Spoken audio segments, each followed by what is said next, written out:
Wow, what a Miami Grand Prix we've just witnessed, and it's seen Lando Norris win his first ever race in Formula One with McLaren. So that was absolutely ridiculous. I don't think any of us saw that happening, particularly with the way the safety car just fell into his hands. But before even that happened, there was a really interesting turn of events in the race that was happening. And it was when Lando Norris finally overtook Perez and started to, make his way further forward up the pecking order. And it's after the likes of Verstappen and Leclerc had pitted and they were on fresher hard tyres and Norris was still on his mediums. He was able to gap them on a theoretically slower tyre. And that is all thanks to the upgrades McLaren brought to the race weekend this week. And what we're going to be doing in this video is discussing all of these upgrades and how this has helped enable Lando Norris be in the position to win the race. So without further ado, let's jump right into it. For Miami, the lofty changes start at the front of the car on the front wing, with a completely newly reprofiled wing being brought to the Miami racetrack by the team. The revised geometry helps significantly with flow control and, in conjunction with the updated front corner and suspension, resulted in an overall load gain.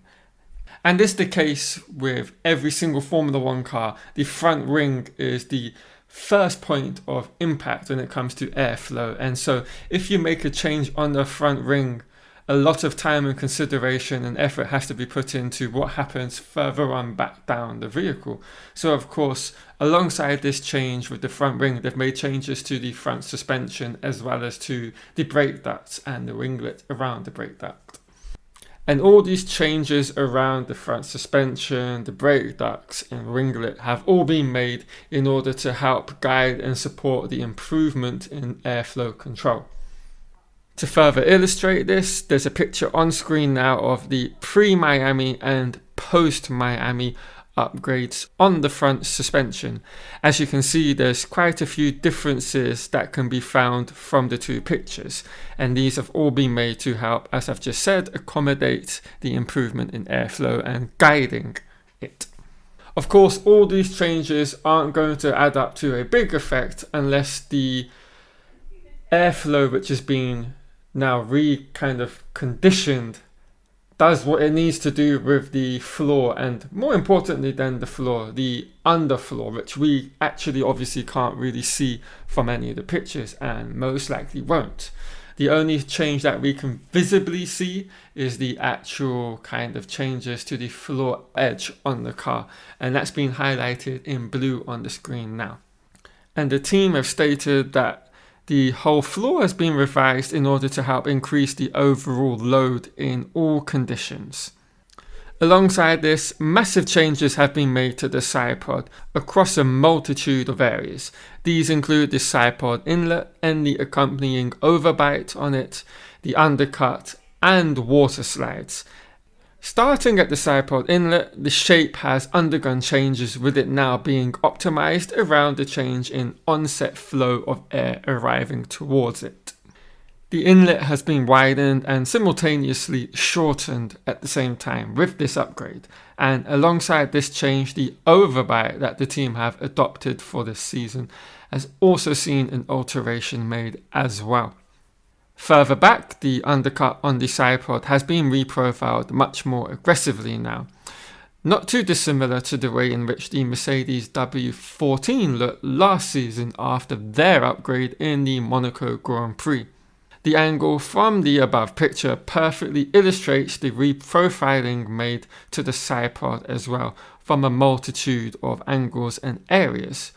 All of this is of course to help facilitate the change in airflow and to help guide it towards the rear end with the rear ring, diffuser and beam ring.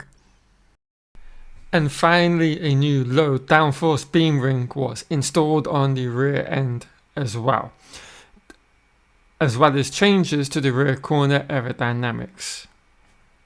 this had a huge impact on the team's overall drag, and that of course has been a well documented issue over the last 3 seasons, with them continuously being one of the slowest cars in a straight line, and this has always had a negative impact on their abilities to overtake throughout a race.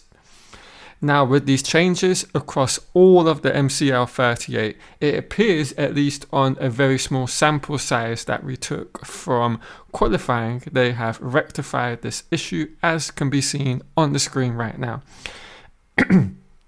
With the MCL38 in the hands of Lando Norris, setting the fastest Sector 3 time in the sprint qualifying session, which is practically made up of one long straight. So this, of course, is a very positive impact, as well as having an overall load and aerodynamic gain through this huge upgrade that they've brought to Miami. So yeah, all of these upgrades that you've just seen me, discuss and talk about have had a huge impact on the McLaren MCL38. And I think what we're going to see now is a trend with them being able to now stick to the tails of the Red Bull team over a race distance. Yes, although this is just one kind of very small sample size that we've been given, I think it bodes well for the future. And I do expect to see a very, very strong and resurgent McLaren team in race situations. And I think it's just what the sport in general needs. I think we need a fight at the front of the grid between Red Bull, McLaren and Ferrari, with them bringing what they're hoping to be massive upgrades for Imola next time out. And we're going to have, on a race by race situation, these 3 teams, I think, in terms of competitiveness, having a battle for the top places in the sport. And I think that's what we all need, and it's something we're all going to be excited to see. But yeah, so that is the video. I hope you've all enjoyed it. If you have, leave a like on the video, comment anything you want down below, and I'll catch you all in another Formula 1 video in the week.